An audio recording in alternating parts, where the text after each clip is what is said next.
Muy buenas tardes, entonces vamos a comenzar con la conferencia de hoy. Hoy estamos hablando de doctrina de la salvación y estamos hablando de la segunda parte de esta serie que la hemos llamado la obra de la salvación. Y dentro de esa obra de la salvación estamos viendo hoy un tema que se llama la propiciación. Esa palabra propiciación aparece tanto en el Antiguo como en el Nuevo Testamento. No aparece mucho, pero es una de las palabras que está relacionada con la obra de redención, la obra de salvación realizada por el Señor, por Dios y por su Hijo Jesucristo. Así que vamos a ver hoy en qué consiste la propiciación. Comencemos viendo un poquito lo que es un panorama de la salvación. En primer lugar, si ustedes miran a la izquierda, donde dice barrera universal, ya estuvimos viendo los temas relativos a ese aspecto de la barrera universal. Cuando el hombre pecó, cuando Adán y Eva pecaron, desobedecieron allá en el paraíso, se levantó una barrera entre ellos y Dios, una barrera entre el hombre y Dios, una barrera universal entre Dios y todos los hombres.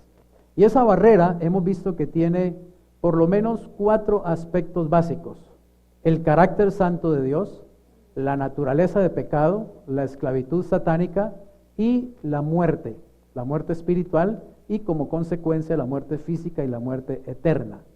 Esa barrera universal trajo como consecuencia enemistad con Dios. La Biblia dice que todos los seres humanos nacemos muertos espiritualmente, nacemos separados de Dios y obviamente somos enemigos de Dios. Aunque uno no se diga, yo soy enemigo de Dios y yo odio a Dios y a mí no me gusta Dios, la Biblia dice que desde que uno nace ya es un enemigo de Dios. Que todos nosotros éramos enemigos de Dios, dice Romanos capítulo 5, pero al aceptar a Cristo ya esa condición cambió. Ya no somos enemigos de Dios, ahora somos hijos de Dios. Sin embargo, la Biblia dice que aún siendo enemigos, Cristo murió por nosotros, mostrándonos la gracia, la misericordia y el amor tan grande de Dios, que Jesús dio su vida no por amigos, sino por enemigos. Es decir, éramos enemigos en nuestra naturaleza, éramos enemigos en lo que pensábamos, en lo que hacíamos, en las acciones que teníamos contrarias a la voluntad de Dios. Esa, digamos, fue la consecuencia general de esta barrera universal, la enemistad con Dios. Pero ¿qué hizo Dios? Dios creó un plan, el plan de salvación, el plan de redención, para poder sacar al hombre de esa condición y poder derribar esa barrera universal. Cristo vino al mundo a dar su vida, a dar su sangre, a sacrificarse por cada uno de nosotros para poder destruir esa barrera, poder quitarla de en medio. Y eso fue lo que Cristo logró realmente a través de la cruz. Precisamente a través de la propiciación, lo que Cristo hizo fue derribar este primer aspecto de la barrera universal, o sea, que el carácter santo de Dios dejara de ser un obstáculo para que nosotros pudiéramos tener comunión con Él, para que nosotros pudiéramos acercarnos a Dios y en lugar de ser enemigos, ahora ser hijos de Dios. Ahora, también está la redención, que ya veremos luego en qué consiste. Por medio de la redención, Jesús destruyó este aspecto de la barrera, la naturaleza de pecado y la esclavitud satánica. Y a través de su muerte vicaria, o sea, su muerte sustitutiva, el hecho de que Él tomó nuestro lugar, Él nos sustituyó en la cruz, a través de su muerte vicaria, Jesús, digamos, puso fin al problema de la muerte, tanto espiritual como física como eterna. Así que el resultado de esta provisión universal es la reconciliación. Así que vamos ahora a empezar a ver la segunda parte de la doctrina de la salvación, que es esta parte, que tiene que ver con la provisión universal o con la obra de la salvación. Así que vamos a ver este primer punto, que es la propiciación. Primero que todo veamos qué significa esa palabra. Significa apartar la ira mediante la satisfacción de la justicia que se ha violado. Cuando Adán y Eva pecaron en el paraíso, lo que hicieron fue ofender el carácter de Dios, ofender a Dios, ofender a un Dios santo. Y la verdad es que cada vez que nosotros pecamos, cada vez que el ser humano peca, lo que hacemos es ofender a Dios. El pecado ofende a Dios. Ahora, el pecado despierta en Dios ira, enojo, y obviamente despierta en Dios también el hecho de hacer justicia contra el pecado. Bueno, ¿no pasa entre los hombres?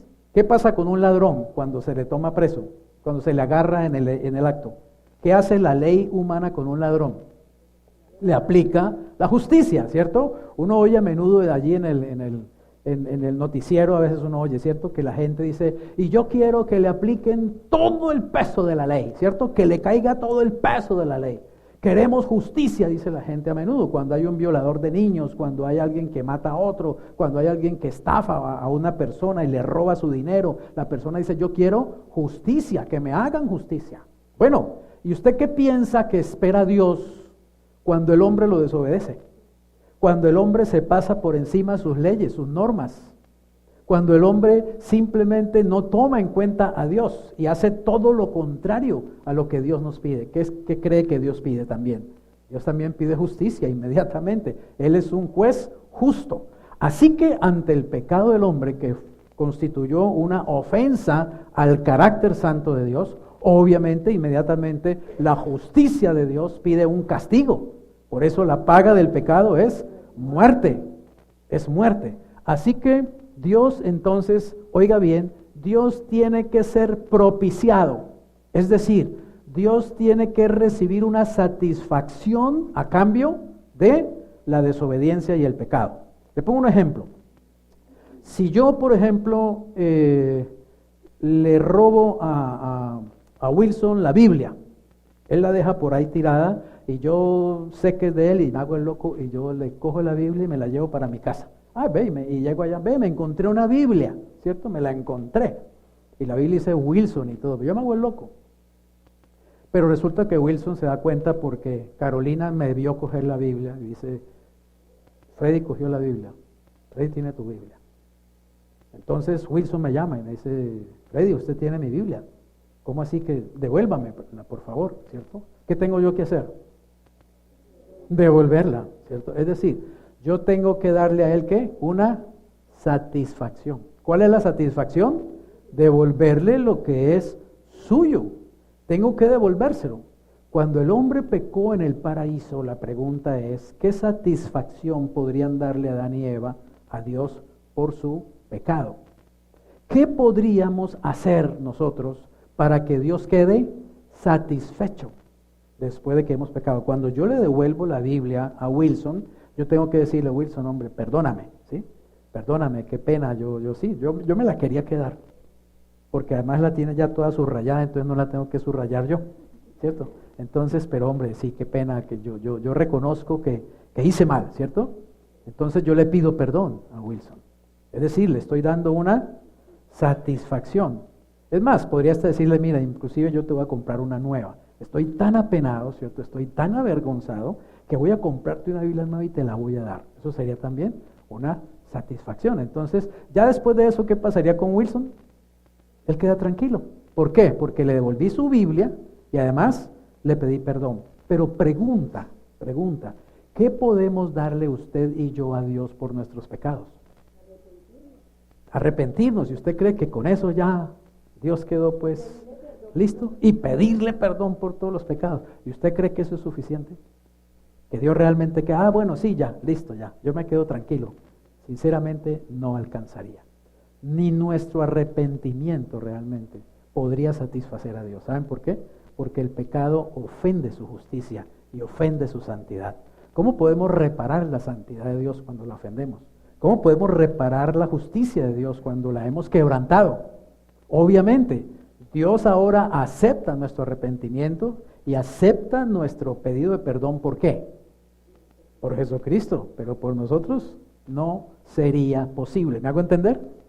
Es gracias a Jesucristo que el Señor ahora nos acepta el arrepentimiento y nos acepta las disculpas y nos acepta la confesión de perdón. Si no estuviera de por medio el sacrificio de Cristo, nosotros no tendríamos nada con qué reparar el daño del pecado. ¿Está claro? No tendríamos nada con qué dejar satisfecho a Dios.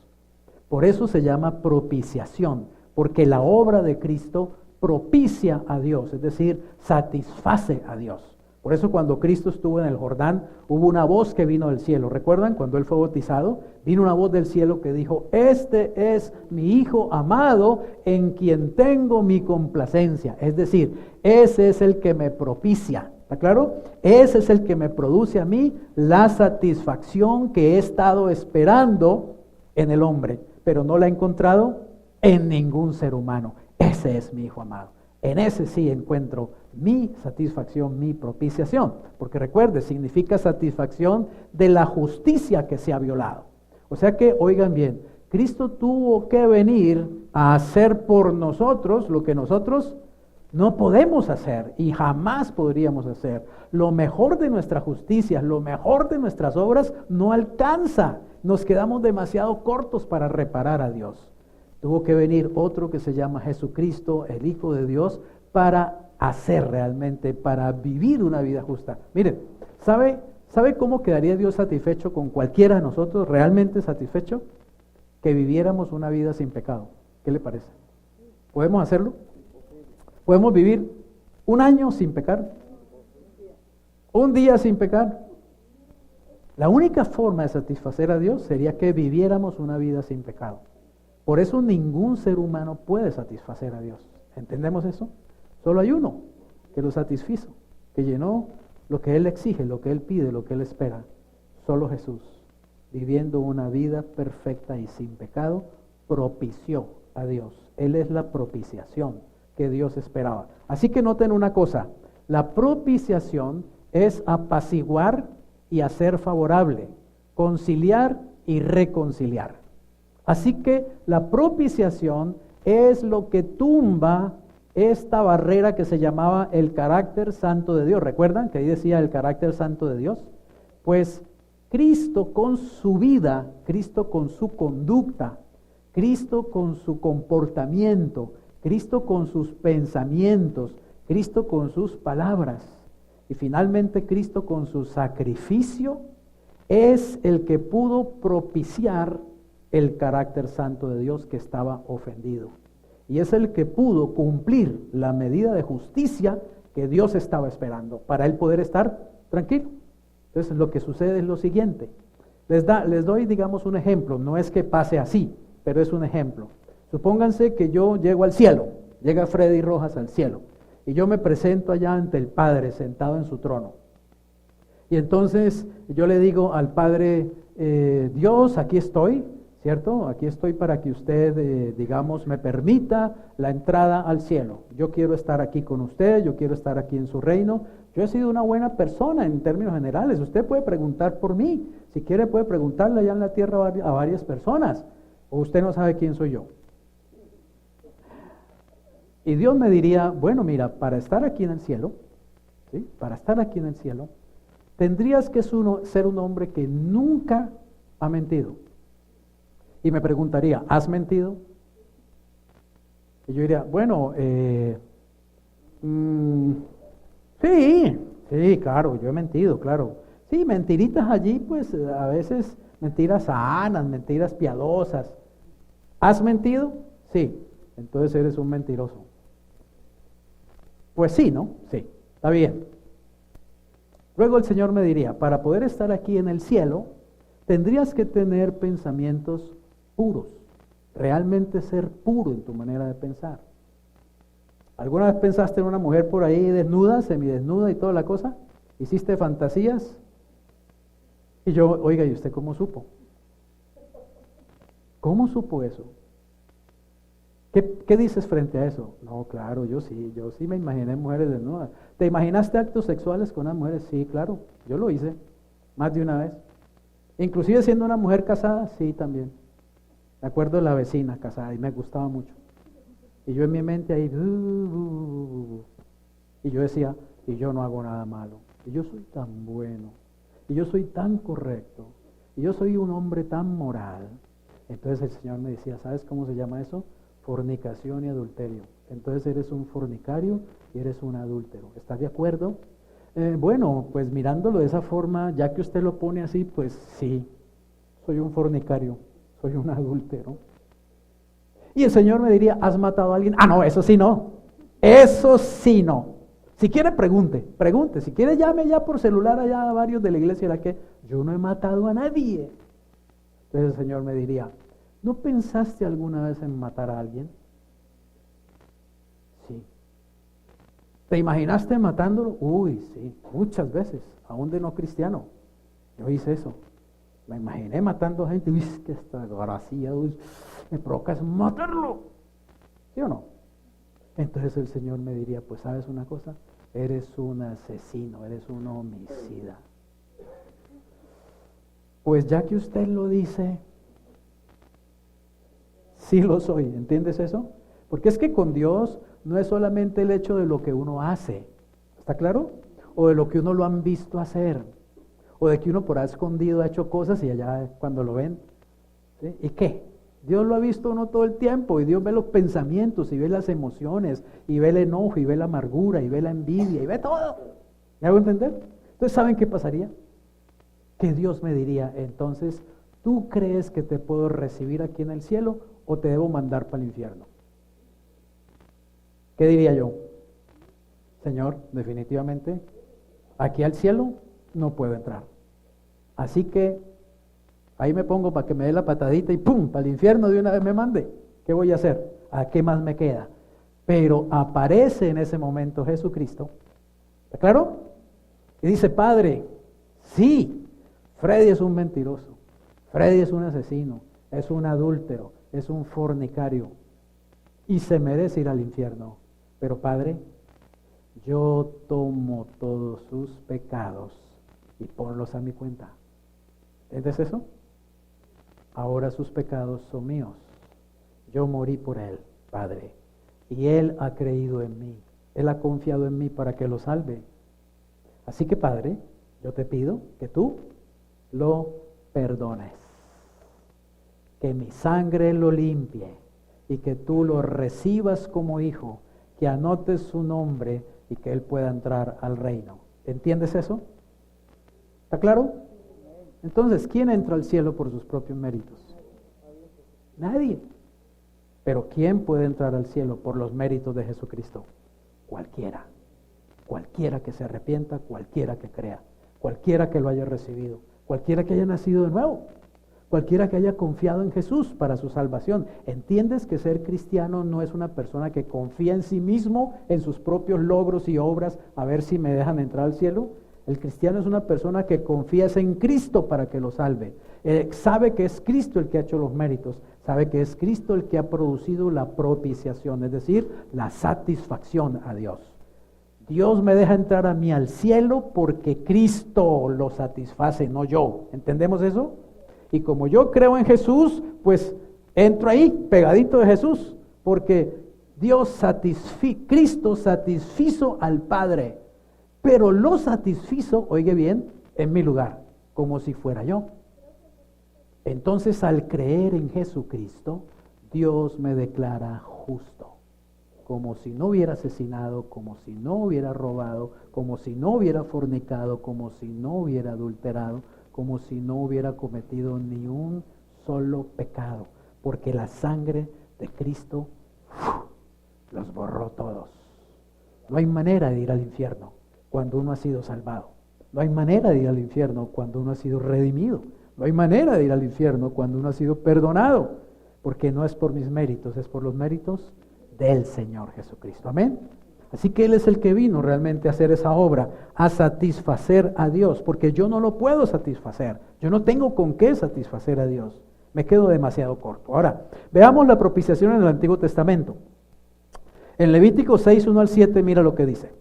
Habló Jehová a Moisés diciendo, cuando una persona peque y haga prevaricación contra Jehová, o sea, desobedezca la palabra de Dios, y niegue a su prójimo lo encomendado o dejado en su mano, el ejemplo que yo les ponía, o bien robe o calumnie a su prójimo, o habiendo hallado lo perdido, después lo niegue y jure en falso, en alguna de todas aquellas cosas en que suele pecar el hombre, entonces, habiendo pecado y ofendido, ¿qué tiene que hacer? Restituirá aquello que robó, o el daño de la calumnia, o el depósito que se le encomendó, o lo perdido que halló, o todo aquello sobre que hubo jurado falsamente, ¿qué hará? Lo restituirá por entero a aquel a quien pertenece y añadirá a ello, oye esto, la quinta parte en el día de su expiación. O sea que la ley iba mucho más allá. Si yo me le robé la Biblia a Wilson, se la tengo que devolver y la ley me decía que le dé 5 veces más algo. Entonces tenía que darle, ¿cuánto vale la Biblia? Vale 50,000 pesos. 5 por 5, que yo tengo que darle 500,000 pesos o 250,000 pesos. Restituir. ¿Cómo restituyes tú a un hermano cuando tú has hablado mal de él, lo has calumniado, lo has hecho quedar mal ante otros? Y luego así le dices, ay hermanito, es que yo no sabía, discúlpeme, perdóneme. Y ya le cogiste la honra y ya se la barriste y trapeaste con ella. ¿Cómo restituyes la honra a esa persona? Lo que tienes que hacer es ir donde todos aquellos a los que le llevaste la mentira y el chisme y a decirles, mira, Nayet, yo te hablé mal de Paola y eso era mentira, yo estaba mintiendo, yo estaba enojado con Paola y yo te inventé eso. Perdóname, Nayet, por haberte ensuciado a ti tu mente, y tengo que decirle, Paola, perdóname por haber ensuciado tu nombre, y como también le conté aquí a la señora, entonces también perdóneme por favor, Jacqueline, porque yo vine con el cuento de Paola, eso no era verdad, eso me lo inventé yo. ¿Está claro? Eso es restituir. Entonces, pregunta, ¿con qué restituimos nosotros a Dios cuando lo ofendemos? ¿Con qué? ¿Y lo ofendemos una vez al año apenas? Ofendemos todo el tiempo, lo ofendemos. Todo el tiempo ofendemos a Dios de diferentes formas. Así que noten una cosa, si no fuera por Cristo, ninguno de los que estamos aquí tendríamos la más mínima posibilidad con Dios. Amén. Pero gracias a Dios por Jesucristo. Bendito sea Cristo, que lo hizo todo por mí. Amén. Que hizo lo que yo jamás podría hacer. Él es la propiciación. Ahora note lo que dice. Y para expiación, no solamente hay que propiciar, sino expiar. Y para expiación de su culpa, traerá a Jehová un carnero sin defecto de los rebaños, conforme a tu estimación, y lo dará al sacerdote para la expiación. Y el sacerdote hará expiación por él delante de Jehová, y obtendrá perdón de cualquiera de todas las cosas que suele ofender. Yo no solamente tendría que devolverle la Biblia a Wilson, no solamente tendría que darle además un dinero extra, sino que tendría que conseguirme un corderito, un carnero, e ir al templo donde el sacerdote y decirle, mire, mate este animalito por el pecado que yo cometí contra Wilson. ¿Está claro?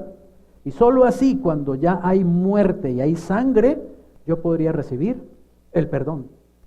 ¿Entendemos eso? ¿Cuántos animalitos cree usted que mataron el pueblo de Israel todo el tiempo? Todo el tiempo había que estar matando corderos. Acaba de ofrecer el sacrificio por haberle robado la Biblia a Wilson, y me voy para mi casa y me dice mi esposa, vea, usted dice que está por allá haciendo chismes con no sé quién, y con hay otro cordero, otro sacerdote, otra restitución, otra expiación. Se la pasaría uno en eso todo el tiempo, ¿está claro? Pero bendito sea Jesús, que Él vino, hizo una sola obra y nos libró de todo eso. Nos libró inclusive precisamente de todas esas ceremonias. Así que la expiación es cubrir el pecado, expiar. Y perdón es levantar, estar en descanso y paz. Es decir, la expiación quita o cubre el pecado, y el perdón me libera. ¿Está claro? Me quita ese complejo de culpa, me quita esa angustia. Por ejemplo, si usted sabe que ha cometido un pecado, ¿cierto? ¿Qué dice la Escritura? Si confesamos nuestros pecados, Él es fiel y justo para perdonarnos y limpiarnos. Usted va a la presencia del Señor y usted le dice, Señor, yo he pecado. Reconozco que he pecado. Hice esto o aquello. Señor, me arrepiento realmente de esto. Y no quiero volver a hacer esto, no quiero volver a caer en esto.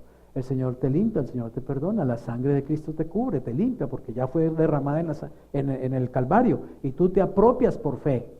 ¿Y qué experimentas? Descanso, tranquilidad.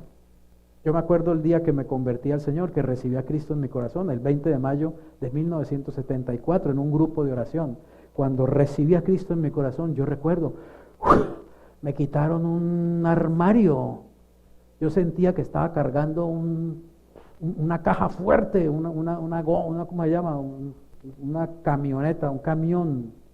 Cuando recibí a Jesús en mi corazón, experimenté una libertad tan impresionante que yo me sentía livianito. ¡Qué descanso! ¡Qué alegría! Y no he dejado de experimentar ese alivio y ese descanso hasta el día de hoy. Vivo descansado en el Señor, feliz en el Señor. Y cada vez que sé que cometo un pecado, que la embarro, que desobedezco al Señor, inmediatamente voy a la presencia del Señor, porque yo quiero seguir experimentando ese alivio, ¿está claro? Ese descanso, esa frescura, esa paz, esa tranquilidad, que uno sabe cuando sabe que ha sido lavado, cuando ha sido perdonado, cuando ya no hay una culpa, cuando ya la culpa se ha ido. Y ya no puede venir Satanás a acusarte porque ya estás limpio, ya estás sano, ya estás lavado con la sangre del Cordero y sabes que ya has puesto eso en la presencia de Dios. Veamos por ejemplo lo que dice el Salmo 103:12. Cuanto está lejos el oriente del occidente, imagínate, ¿cuán lejos está el oriente del occidente? Pues de un extremo al otro, ¿cierto? ¿Qué dice que así como está de lejos el oriente del occidente? Dice que Dios hizo alejar de nosotros nuestras rebeliones, imagínate. Así que óyeme bien, ese pecado del que ya te arrepentiste, ese pecado que ya confesaste, ya no está en ti. Está tan lejos como está el oriente del occidente. Así que no sigas culpándote por ese pecado, ¿está claro? No sigas sintiéndote deprimido por ese pecado. Ni siquiera vayas otra vez al Señor a recordárselo.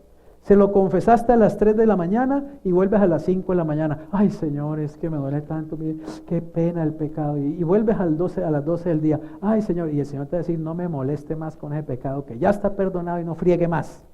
Aprópiese del perdón y lárguese de aquí. Y vaya, disfrute de la libertad. ¿Está claro? Tú no tienes que estarle insistiendo al Señor continuamente. Ya te lavó, ya te perdonó. Apropiatelo, es por fe. Es por fe.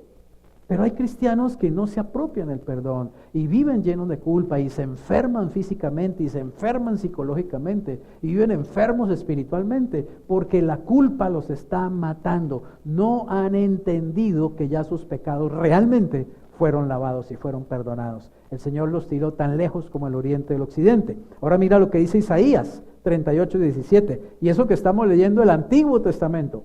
He aquí, amargura grande me sobrevino en la paz, mas a ti agradó librar mi vida del hoyo de corrupción. ¿Por qué?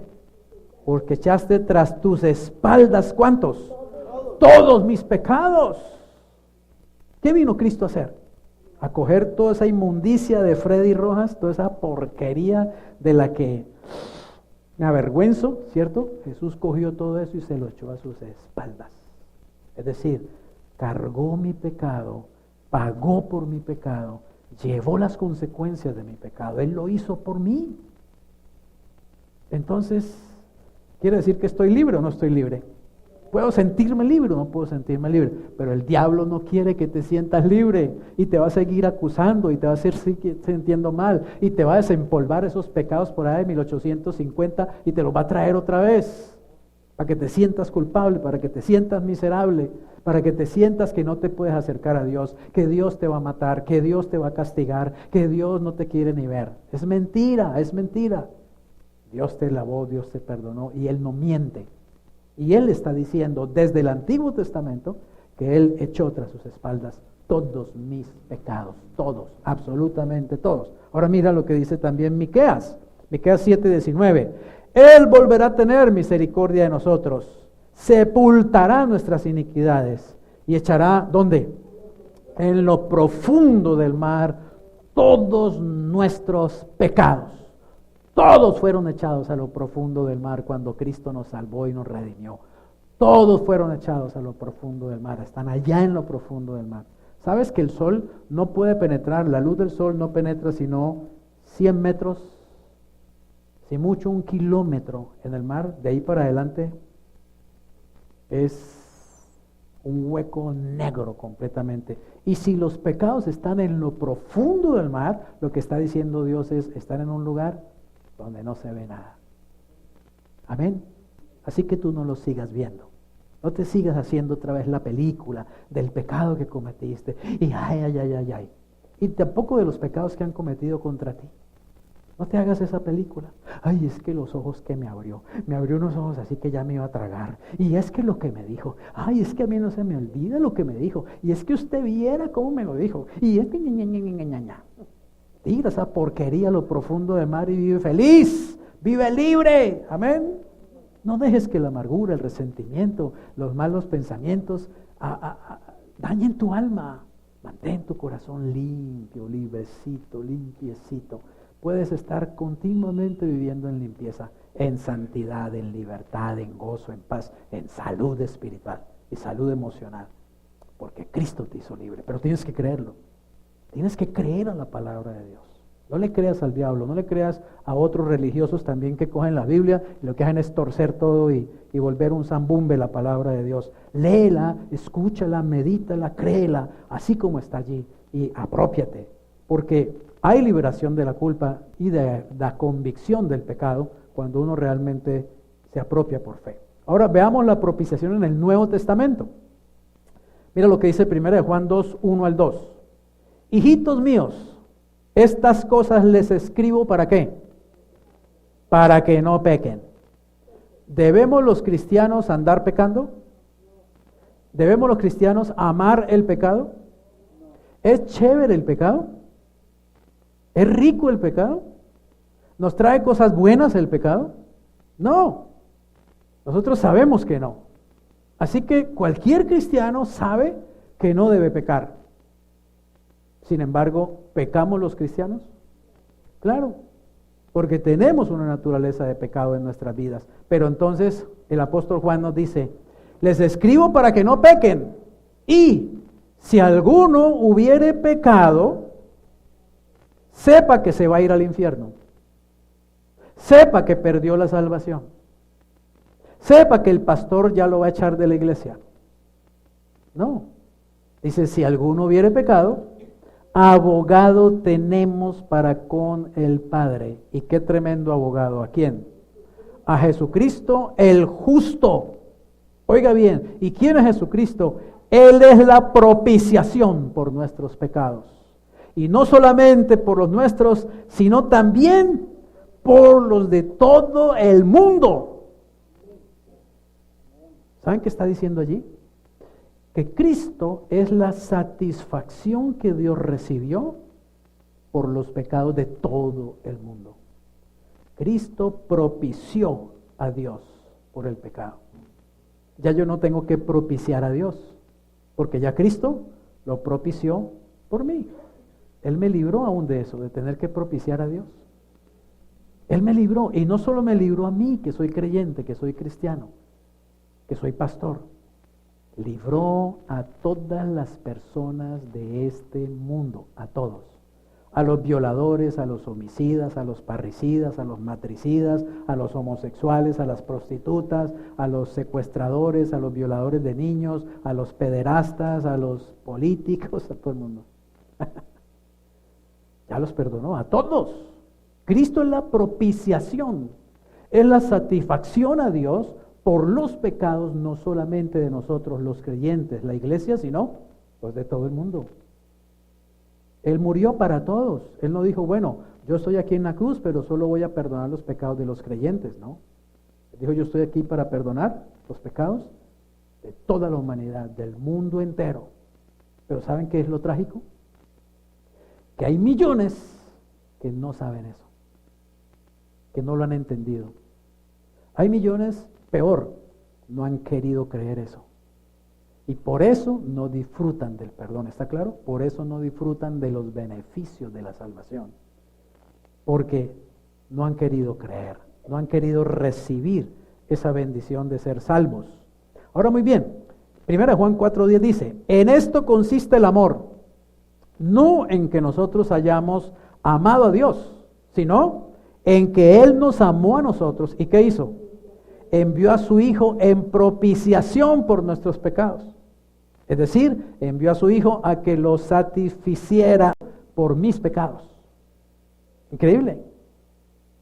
Padre, Freddy no te puede satisfacer. Freddy solo puede despertar tu ira, tu enojo y tu justicia contra él. Pero acuérdate, Padre, que yo ya te satisfice por Él, por Él. Cristo lo hizo por mí. Entonces cuando Dios me mira a mí, ve a Cristo en mí. Ve lo que Cristo hizo por mí. Por eso ya no me condena. Por eso ya no me va a lanzar al infierno. Por eso Él no va a mandar enfermedades y tragedias como la gente cree. El que manda enfermedades, tragedias es el enemigo, el diablo, realmente. Ahora Dios las permite para edificarme, para formarme, para disciplinarme, pero jamás lo hace como castigo, jamás lo hace como venganza, jamás lo hace con ira, porque ya me perdonó, es mi Padre, ya me redimió, ya Él fue satisfecho, ya Él fue propiciado por Cristo mi Señor, amén. Romanos 3, 25, 26 dice, a quien Dios puso, o sea, a Cristo, ¿como qué? Como propiciación, pero escucha bien, como propiciación por medio de ¿qué? De la fe en su sangre, es decir, cuando yo creo en la sangre de Cristo, cuando yo creo en Cristo y su sacrificio, entonces yo quedo propiciado delante de Dios. Dios queda propiciado respecto de mis pecados, es decir, queda satisfecho conmigo. Ya Dios no me condena, ya Dios no me va a juzgar y me va a lanzar al infierno, etcétera, etcétera. Porque Cristo está de por medio la sangre de Jesucristo. Si Dios ahora que ya me salvó y que ya me redimió, me fuera a echar al infierno, Dios mismo estaría desconociendo entonces el sacrificio de Jesús, estaría desconociendo la sangre de Cristo que me lavó. Eso es absurdo, no se puede perder la salvación, aunque muchos lo enseñan como tremenda teología. Pero es desconocer la sangre de Cristo, es desconocer el sacrificio de Jesús, es desconocer la obra de Jesucristo. No han entendido que la obra de Cristo es perfecta, es eterna. Pero solo podemos hacerla nuestra por la fe, cuando yo realmente lo creo. Lo creo y lo creo y lo creo. ¿Cuántos aquí creen que están salvos? Saben que son salvos. ¿Cuántos saben eso? Lo creen. Yo soy salvo. Mis pecados fueron lavados, mis pecados fueron perdonados. ¿Quién los lavó? ¿Un sacerdote, un pastor, una iglesia, una religión? Cristo. Entonces están lavados, porque esa sangre limpia, quita el pecado, del pecador más terrible que pueda haber sobre el planeta Tierra, no importa quién sea. A quien Dios puso como propiciación por medio de la fe en su sangre, ¿para qué? Para manifestar su justicia, la justicia de Cristo, la justicia de Dios. Oigan esto, este es un versículo que muchos entienden mal y lo aplican mal. A causa de haber pasado por alto en su paciencia los pecados pasados. Entonces muchos dicen, ya, ¿ve lo que dice allí? Que Dios pasó por alto los pecados pasados. O sea, los que usted cometió antes de recibir a Cristo. Pero ahora que usted está en Cristo, Dios no va a pasar por alto. Así que usted puede perder la salvación y se puede ir al infierno en cualquier momento. Eso no es lo que está enseñando ese versículo. Cuando dice que Dios en su paciencia pasó por alto los pecados pasados, se está refiriendo al Antiguo Testamento, a todos los que vivieron antes de Jesucristo, antes de que Cristo viniera a dar su vida y a dar su sangre para perdonarnos. ¿Por qué tuvo que tener Dios paciencia con esos pecadores y esos pecados? Porque Cristo todavía no había venido a ofrecer su sangre, a ofrecer su sacrificio. Entonces Dios tuvo que pasar por alto, porque aún no había una redención, no había un redentor, no había un Mesías que estuviera haciendo la obra de derramar la única sangre. Obviamente en todo el Antiguo Testamento se derramaba sangre de animales y de corderos y de machos cabríos. ¿Qué hacía Dios? Paciencia. ¿Por qué? Porque esa sangre realmente no podía quitar los pecados. Dios estaba esperando hasta que viniera el Redentor, Jesucristo su Hijo, el único que lo podía satisfacer, porque un macho cabrío, un becerro, un carnero jamás pudo satisfacer a Dios. Entonces Dios tuvo que pasar en su paciencia, pasar por alto los pecados pasados, no los pecados pasados míos, sino los pecados del pasado, del Antiguo Testamento, porque cuando Cristo me salva, me limpia todos los pecados, pasados, presentes y futuros, porque si no, entonces, si la sangre de Cristo no cubre sino mis pecados de antes de conocerlo a Él, qué ridículo que cubra mis pecados de no cristiano y no cubra mis pecados como cristiano. Cubre mis pecados cuando yo era un enemigo de Dios, y ahora que soy hijo, no cubre. Así que te puedes perder, te puedes ir al infierno. ¿De dónde sacaron esa teología? No está en la Biblia, no la sacaron de la Biblia, evidentemente. Ahora bien, pasado por alto en su paciencia los pecados pasados, oiga bien, ¿con la mira de qué? De manifestar en este tiempo, o sea, de Cristo para acá, ¿cierto? Su justicia, a fin de que Él sea el justo y el que ¿qué? Y el que justifica. ¿A quién? Al que es de la fe de Jesús. Al que cree en Jesús, Dios lo justifica. ¿Qué quiere decir lo justifica? Lo declara justo. Entonces, qué ridículo. Dios me declara justo, pero luego me echa al infierno. ¿Y entonces? Entonces, ¿para qué me declaró justo si me iba luego a echar al infierno? ¿De dónde sacaron esa idea? Si Dios te declara justo, ya eres justo. Punto. Ya estás justificado, estás salvado, estás perdonado. Eso no quiere decir que puedes dedicarte a pecar, no, qué estupidez dedicarse uno a pecar después de uno haber sido lavado y salvado con la sangre del Cordero. Qué estúpido. ¿Quién va a amar el pecado después de haber recibido a Cristo y tener el Espíritu Santo y disfrutar del gozo y la paz y la bendición y saber que es salvo y saber que uno va para el cielo? ¿Quién va a amar el pecado después de eso? Solamente uno que no sea un verdadero cristiano, amén. Solamente uno que vaya a una iglesia con una Biblia, pero no ha nacido de nuevo, no ha sido realmente lavado con la sangre del Cordero, no ha nacido del Espíritu. Pasa como cristiano, dice que es un cristiano, pero no es realmente un cristiano. Ese sí ama el pecado, pero el verdadero cristiano no ama el pecado. El verdadero cristiano empieza a aborrecer el pecado, porque el Espíritu que tiene adentro, el Espíritu Santo, hace que aborrezca el pecado. Amén. Así que no es asunto de teología. Veamos un día muy importante, vamos terminando. Un día más importante, yo diría el más importante en la historia religiosa del pueblo de Israel. El día de expiación. Eso está en todo el capítulo 16 de Levítico. Voy a ver algunos versículos. En ese día, el pueblo de Israel se reunía alrededor de este santuario, el tabernáculo, ¿cierto?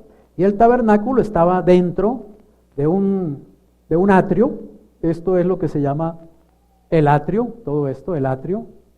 Y este es el tabernáculo, y el primer lugar es el santo, y este lugar pequeño es el santísimo. Esos eran los tres lugares básicos: el atrio, el lugar santo y el lugar santísimo. Y este tabernáculo que Dios le dijo a Moisés que lo construyeran en el desierto, todo esto simboliza a Cristo. Una de las cosas que me maravilla, y que anoche con Marilena hablábamos de esto, es lo hermoso que es Dios, lo sabio que es Dios, que desde tanto tiempo atrás ya Él estaba mostrando la obra de la redención, ¿cierto? En Cristo Jesús a través del tabernáculo. El pueblo de Israel cada año hacía, digamos, una representación, como una obra de teatro, o sea, algo actuado, que era precisamente lo que vendría Cristo a hacer años después. Israel hacía estas cosas y todavía no entendía realmente lo que ellos estaban haciendo. Ellos lo hacían porque Dios les había dicho que lo hicieran, pero ellos no entendían completamente que eso se refería al Mesías. Nosotros los cristianos lo entendemos hoy claramente por el Nuevo Testamento, por la explicación del Nuevo Testamento y por el Espíritu Santo que nos hace entender. Ahora entendemos que todo eso se refería a Cristo, era una sombra del Mesías que había de venir. Eso dice el libro de Hebreos. Entonces, no tengo el tiempo para dar todas las explicaciones, pero básicamente, miren, todo lo que está aquí simboliza a Cristo. Por ejemplo, no había sino una sola puerta. ¿Cristo quién es? La puerta. Había un solo camino, digamos, para entrar y hacer todas las cosas allí. Cristo dice, yo soy el camino. ¿El camino a qué? Allá, a la presencia de Dios, al lugar santísimo. Había un altar de sacrificio. Cristo es el sacrificio. Habían unos animalitos, unos corderos, becerros, etcétera, machos cabríos que se sacrificaban allí. Cristo es el Cordero de Dios que quita el pecado del mundo. Aquí había una fuente con agua donde el sacerdote se lavaba y los que estaban ministrando se lavaban. Cristo es el agua de vida, el agua que purifica, que limpia. Luego había un velo aquí y entraba uno y encontraba aquí la mesa de los panes de la proposición. Cristo es el pan de vida. Aquí hay un candelabro de 7 brazos, Cristo es la luz. Aquí hay un altarcito de que allí el sacerdote echaba incienso, y eso significa la intercesión. Cristo es nuestro sumo sacerdote, el intercesor. Aquí había un velo. Este es el velo que dice la Biblia, que el velo del templo se rasgó. Obviamente no fue en este tabernáculo, fue en un templo ya construido años después. Pero había un velo que separaba el lugar santo del lugar santísimo. Y el sumo sacerdote no podía entrar a este lugar sino un día en el año, nada más. Y solo podía entrar el sumo sacerdote. Si el sumo sacerdote estaba allí oficiando delante de Dios y a otro se le ocurría decir, ve, voy a contarle que lo llamaron por el celular, y entraba allí, caía muerto inmediatamente, achicharrado inmediatamente, porque salía fuego del arca, porque sobre el arca se mantenía una luz divina, la Shekinah, la presencia de Dios. Y de esa Shekinah salía fuego y consumía inmediatamente el que entrara allí sin permiso. ¿Por qué? Porque, oigan bien, Cristo todavía no había venido al mundo a quitar ese velo, a darnos libertad para entrar en la presencia de Dios. Entonces, todavía el velo estaba cubriendo el lugar santísimo y el arca que simbolizaba la presencia de Dios. Así que el sacerdote, y solo el sumo sacerdote, porque solo Cristo, nuestro sumo sacerdote, ¿cierto?, pudo ir y entrar directamente a la presencia de Dios, al cielo. La Biblia dice que Él entró en el cielo, no a un santuario hecho de manos, sino al celestial, allá donde está el Padre. Y que Él fue no con sangre de machos cabríos o de animales, sino con su propia sangre a presentar allá el sacrificio perfecto para su salvación. Imagínate a Cristo diciéndole al Padre, Padre, mira, aquí traigo, esta es mi sangre que yo la ofrezco por Juan Andrés, para que Juan Andrés sea salvo. Para que Juan Andrés, esta sangre es para que todos los pecados de Juan Andrés sean lavados, sean limpiados. ¿Aceptará el Padre ese sacrificio? Claro. Pero podría yo presentarme ahí con una jarra de frutas a Dios. Dios, ve, aquí le traigo estos mangos y estas uvitas ahí para que usted ahí, déjeme entrar ahí, sálveme. No, solo la sangre de Cristo. Y solo la sangre de Cristo. Yo podría coger la mía y meterla toda en una vasija e ir a presentarla allá, y Dios diría, ya porquería que es. ¿Eso para qué sirve? No sirve para nada mi sangre. Es sangre inmunda, es sangre de pecado, sangre de Adán. ¿Entiendes eso? Solo la sangre de Cristo puede limpiarnos y salvarnos, y nos lavó. Y Él se presentó ante el Padre con su propia sangre, habiéndolo ofrecido por ti y por mí. Pero tú tienes que apropiarte de eso, ¿está claro? Tienes que echarle mano y tienes que entender, eso fue por mí. Cristo lo hizo por mí, yo lo creo. Y lo voy a creer hasta el día que me muera, y lo voy a seguir creyendo por toda la eternidad. Así que este día, todo sucedía en ese lugar llamado el tabernáculo. Jehová Dios dijo a Moisés, versículo 2, di a Aarón tu hermano, que no en todo tiempo, oigan bien, entre en el santuario detrás del velo, o sea, al lugar santísimo, delante del propiciatorio que está sobre el arca, para que no muera, porque yo apareceré en la nube sobre el propiciatorio. Ese día había 3 tipos de animales. De la congregación de los hijos de Israel tomará 2 machos cabríos para expiación, un carnero para holocausto, y hará traer a Aarón el becerro de la expiación que es suyo, y hará la reconciliación por sí y por su casa. 2 machos cabríos, un carnero y un becerro. Versículo 15. Después degollará el macho cabrío en expiación por los pecados del pueblo, y llevará la sangre detrás del velo adentro, y hará de la sangre como hizo con la sangre del becerro, y la esparcirá sobre el propiciatorio y delante del propiciatorio. Miren, el sacerdote primero sacrificaba el becerro. El becerro era para el sacerdote, para los pecados del sacerdote y la familia sacerdotal. Él sacrificaba el becerro, lo sacrificaba aquí, en este lugar, en este altar, ¿sí? Sacrificaba el becerro, tomaba la sangre del becerro en una palangana y entraba al lugar santo, pasaba por en medio del velo y entraba al lugar santísimo, allá delante del arca. Y él cogía y 7 veces con el dedo echaba la sangre sobre la tapa. Ese es el propiciatorio, La tapa del arca es el propiciatorio. Echaba allí la sangre. Luego salía de allá, ¿cierto? Nuevamente, cogía los dos carneritos, y echaba suerte sobre ellos. Una suerte por Jehová y una suerte por Azazel. El carnerito que le tocaba la suerte por Jehová era el que iban a degollar, el que iba a morir. Y el carnerito que le tocaba la suerte por Azazel iba a quedar vivo. Y lo iban a soltar y lo iban a llevar lejos en el desierto y lo dejaban ir. Amén. Así que cuando caía la suerte sobre el carnero por Jehová, a ese el sacerdote volvía otra vez, ¿cierto? Volvía y lo traía a este altar, allí lo degollaba, tomaba la sangre de ese carnero, volvía y entraba allá al lugar santísimo y también esparcía 7 veces la sangre sobre el propiciatorio. Amén. Cuando el sumo sacerdote había esparcido esa sangre y Dios aceptaba esa sangre y el sacrificio, el sumo sacerdote podía salir de ese lugar.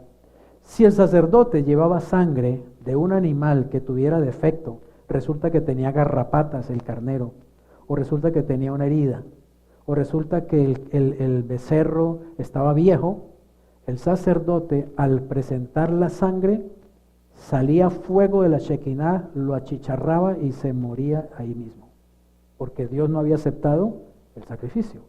Ahora, ese día era muy importante para el pueblo porque el pueblo sabía que era el día en que Dios iba a perdonar todos los pecados del año. Todos los del año quedaban perdonados.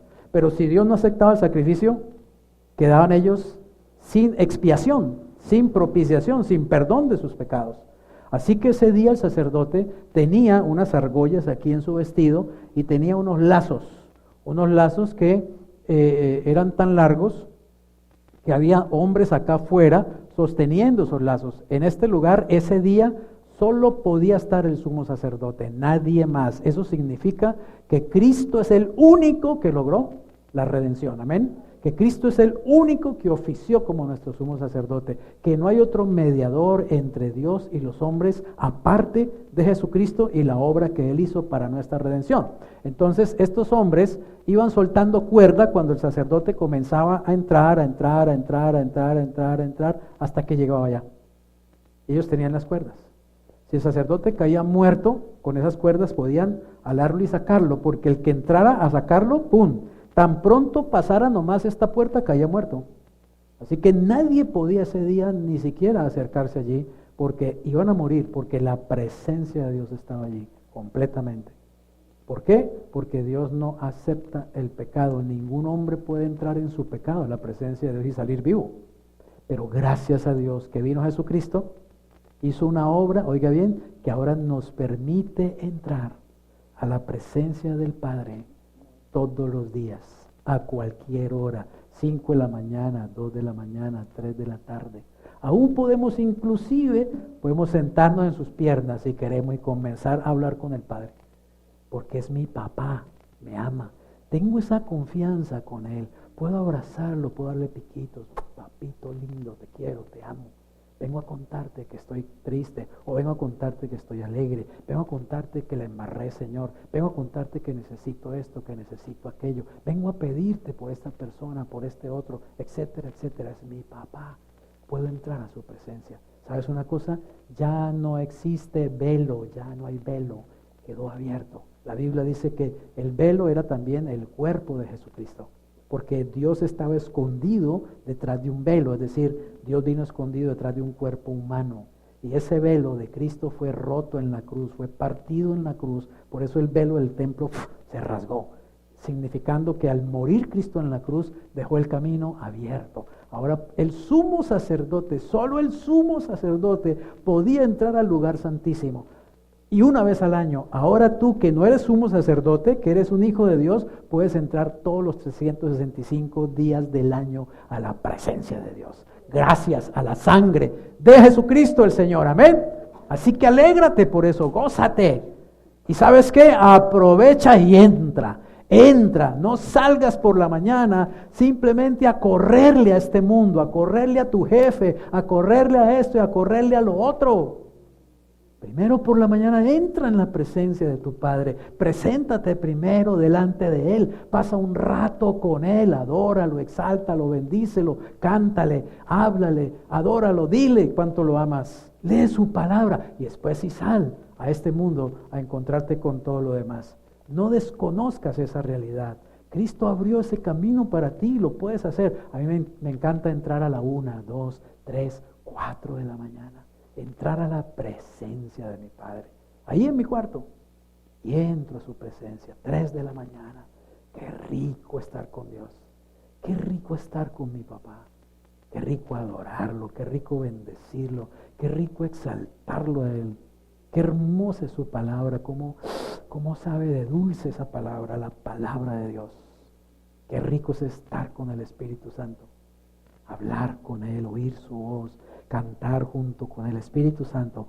Venga, cantemos esta canción que es para Cristo y le cantamos esa canción a Jesús. Qué hermoso es estar con Él. Qué lindo es. Eso lo ganó Cristo para nosotros. Por favor, no lo desperdicie.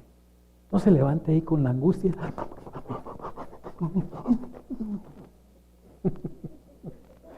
Saque tiempo con Dios, por favor. Le va a bendecir tremendamente. Muy bien, vamos más adelante. Dios derramó su ira y odio, oiga bien, su ira y su odio hacia el pecado sobre su Hijo en la cruz. Cristo no solo pagó la pena que impone la ley, sino que experimentó personalmente la culpa y la vergüenza por el pecado. Por eso Cristo fue crucificado desnudo. Ese trapito ahí que le ponen pues los artistas de la Edad Media es por respeto, pero Cristo estaba en pelota. Realmente. Así crucificaban los romanos a las personas. ¿Y sabe para qué lo hacían? Para eso, para que se sintieran aún vergüenza. Nuestro Padre, nuestro Redentor, el Hijo de Dios, colgó desnudo de esa cruz. Llevó la vergüenza, llevó mi pecado, llevó mi maldad, llevó mi desobediencia, llevó mi enfermedad, llevó mi iniquidad. Él lo hizo y él tuvo que sufrir la ira de Dios por el pecado que Él llevaba encima. Consumado es, ¿se acuerda lo que Él dijo en la cruz? Consumado es decir, la obra estaba completa con respecto a la expiación o la propiciación. La barrera entre Dios y el hombre en lo que respecta a su carácter fue ¿qué? Totalmente eliminada. O sea, Dios quedó satisfecho. Ahora cuando Dios me mira a mí, ya no me ve con ira. Ya no tiene ira. La Biblia dice que Cristo nos libró de la ira. Aún de la ira venidera ya nos libró, dice la palabra de Dios. Ya Dios no tiene ira contra ti, porque ya no estás en tu pecado, estás lavado con la sangre del Cordero. Cristo está en ti. Ahora Dios te mira con amor, así que no te acerques con miedo, como si Él tuviera un garrote, un chipote chillón para darte en la cabeza. Acércate, es tu Padre, con toda libertad, con toda confianza. Está completa su obra. El propiciatorio precisamente era esta tapa, mira. Esa tapa, lo que tapaba el arca, es el propiciatorio. Ahora, quiero decirte algo rápidamente. Dentro de esa arca estaban 3 cosas guardadas. Estaba la vara de Aarón, que simboliza la autoridad de Dios. Estaba una copia de las tablas de la ley de Dios. Y estaba una vasija que contenía maná. Esas 3 cosas, la vara simboliza autoridad de Dios. La ley, pues la voluntad de Dios, la majestad de Dios, la ley de Dios. Y la vasija con maná simboliza la provisión de Dios. Y contra esas 3 cosas Israel pecó en el desierto, porque Israel se rebeló contra la autoridad de Dios. Israel despreció la provisión de Dios. ¿Se acuerdan cuando dijo, estamos cansados de maná? Maná al desayuno, maná al almuerzo, maná a la comida, empanaditas de maná, sándwiches de maná. No, estamos hartos, denos carne. Despreciaron la provisión de Dios y también, obviamente, despreciaron la ley de Dios, quebrantaron la ley de Dios. Así que esas 3 cosas que estaban allí simbolizaban el pecado de Israel. Y esos 2 ángeles simbolizaban la justicia y la ira de Dios, que estaban mirando continuamente al pecado. Pero cuando el sacerdote echaba la sangre allí arriba, ¿ahora qué veían los ángeles? La sangre, ¿está claro? Ya no veían el pecado representado aquí, porque la sangre que hacía cubría el pecado, lo estaba cubriendo. Entonces ya Dios, quiero que sepas, cuando Dios te mira a ti, ve la sangre de Cristo en ti. Ya no ve tu pecado. Y ya no solamente es un pecado que está cubierto, en el Antiguo Testamento era cubierto. Ahora es un pecado que fue ¿qué? Quitado, desaparecido, borrado para siempre. Tienes que verte como Dios te ve y tienes que verte como la Biblia quiere que te veas para que puedas vivir una vida de libertad, de victoria, de poder, de autoridad, de gozo, de salud, de paz, de bendición, de prosperidad como Dios quiere que la vivas. Ningún hombre, dijo el Señor allí en el versículo 17, estará en el tabernáculo de reunión cuando Él entre a hacer la expiación en el santuario, hasta que Él salga, el sacerdote, y haya hecho expiación por sí, por su casa y por toda la congregación de Israel. No podía haber ningún hombre allí, solo el sumo sacerdote, decíamos, porque la obra fue solamente de Cristo. Nosotros no le ayudamos a Él absolutamente en nada. Lo único que hicimos fue ponerle la carga de nuestros pecados. Y pondrá a Aarón sus 2 manos sobre la cabeza del macho cabrío vivo y confesará sobre él todas las iniquidades de los hijos de Israel, todas sus rebeliones y todos sus pecados, poniéndolos así sobre la cabeza del macho cabrío. Y lo enviará al desierto por mano de un hombre destinado para esto, y aquel macho cabrío llevará sobre sí todas las iniquidades de ellos a tierra inhabitada, y dejará ir el macho cabrío por el desierto. Esta escena era una escena maravillosa, ¿cierto? Hermosa. Después de haber sacrificado al becerro y al macho cabrío, cuya suerte cayó para Jehová, tomaba al macho cabrío vivo, suerte por Azazel, y el sacerdote lo sacaba al atrio, ponía las manos sobre ese macho cabrío y comenzaba a confesar todos los pecados, empezando por los de él y los pecados de todo Israel, sobre la cabeza del macho cabrío. O sea que espiritualmente, ¿cierto? Y simbólicamente delante de Dios, ahora todos los pecados de Israel estaban sobre ese macho cabrío. ¿Y qué hacían con el macho cabrío? Un hombre lo tomaba y lo sacaba y se lo llevaba lejos, lejos, de tal manera que nunca pudiera regresar al campamento. O sea, ese macho cabrío se perdía. ¿Te acuerdas lo que leímos ahora? Que así como el oriente del occidente, Dios alejó nuestros pecados, que los tiró al fondo del mar. Eso es lo que simboliza ese macho cabrío que va con los pecados. Pero ¿quién es ese macho cabrío en la profecía? Es el Mesías, es Cristo, porque Él llevó todos mis pecados sobre Él. Oye, es como, imagínate que aquí viene Jesucristo ahora, ¿está claro? Aquí está Jesucristo, en carne, en sangre, está aquí.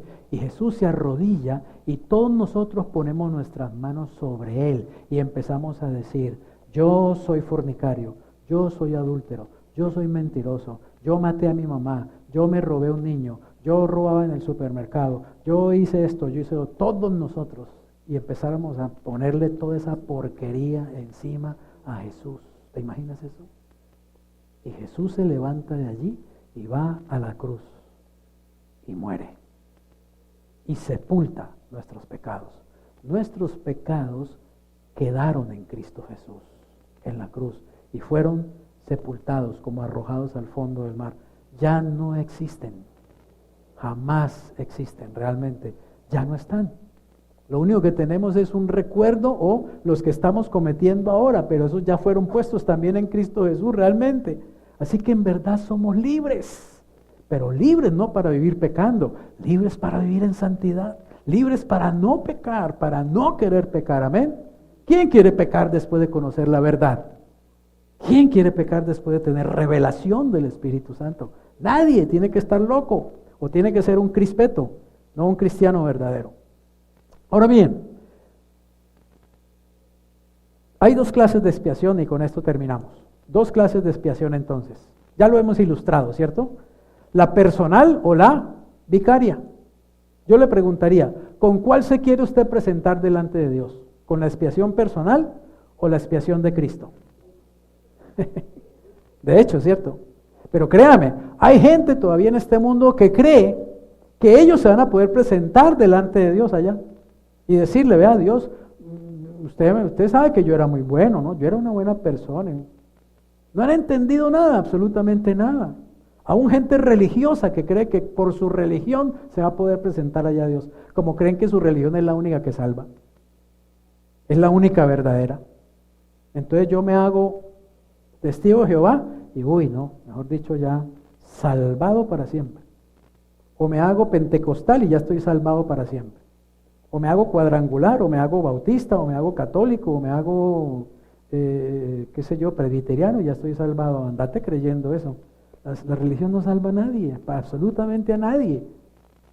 No sirve para la salvación, sirve para otras cosas, pero no para la salvación. Así que hay mucha gente que cree que todavía ellos van a poder por sí mismos presentarse al Señor. Lo que les van a decir es para el infierno inmediatamente. Era lo mismo que meterse al atrio ese día o a tratar de meterse al lugar santísimo, achicharrado y fulminado de una vez. Así que solo hay una posibilidad y es la expiación vicaria.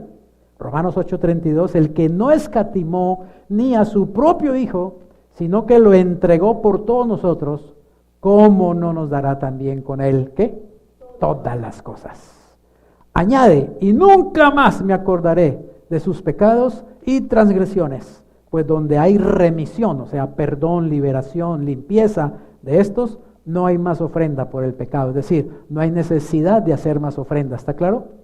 ¿Quién va a necesitar ahorita estar matando becerros, machos cabríos, ovejas? Si ya vino Cristo, no es necesario nada de eso. Romanos 8:1, ahora pues, ninguna condenación hay para ¿quiénes? Para los que están en Cristo Jesús. ¿Cuántos están aquí en Cristo Jesús? ¿Cuántos ya saben que están en Cristo Jesús? Gloria al Señor, que estamos en Cristo Jesús. Estamos en el verdadero, dice el apóstol Juan. Sabemos que somos de Dios y estamos en el verdadero Dios, en su Hijo Jesucristo. Él ha venido y nos ha dado vida.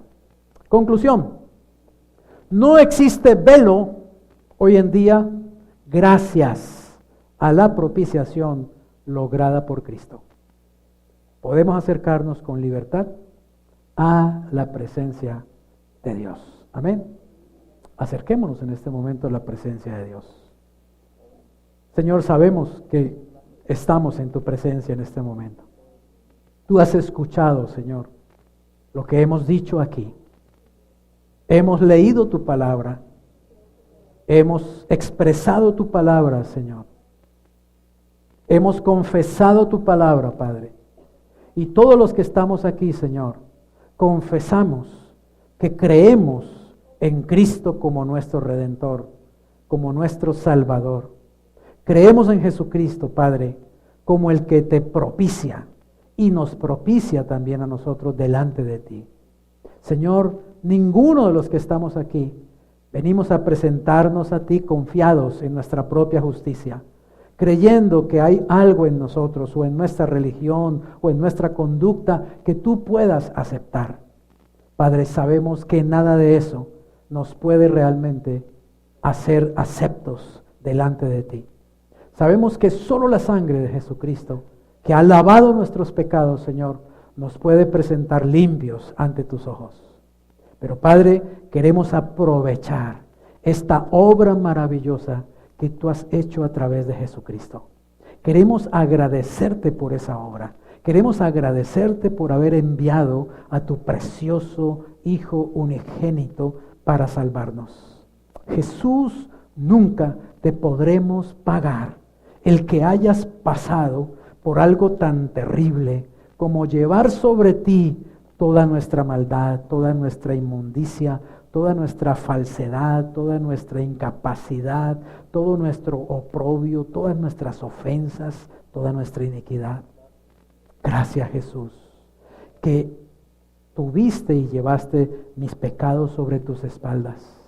Gracias que los alejaste de mí como está lejos el oriente del occidente. Gracias, Cristo, que los echaste a lo profundo del mar, donde ya nunca de allá podrán salir. Jesús, gracias porque me salvaste. Yo recibo esa salvación en todo mi ser, Señor. Recibo esa salvación en cada célula de mi cuerpo, Señor, en cada músculo, en cada tendón, en mi corazón, en mi espíritu, en mi alma, en mi mente, en mi carne misma recibo esa bendita salvación, Señor. Y declaro que tu sangre me ha lavado, tu sangre me ha limpiado, tu sangre me ha redimido, Señor, para siempre. Recibo por la fe la vida eterna que tú has enviado a mi espíritu por el Espíritu Santo.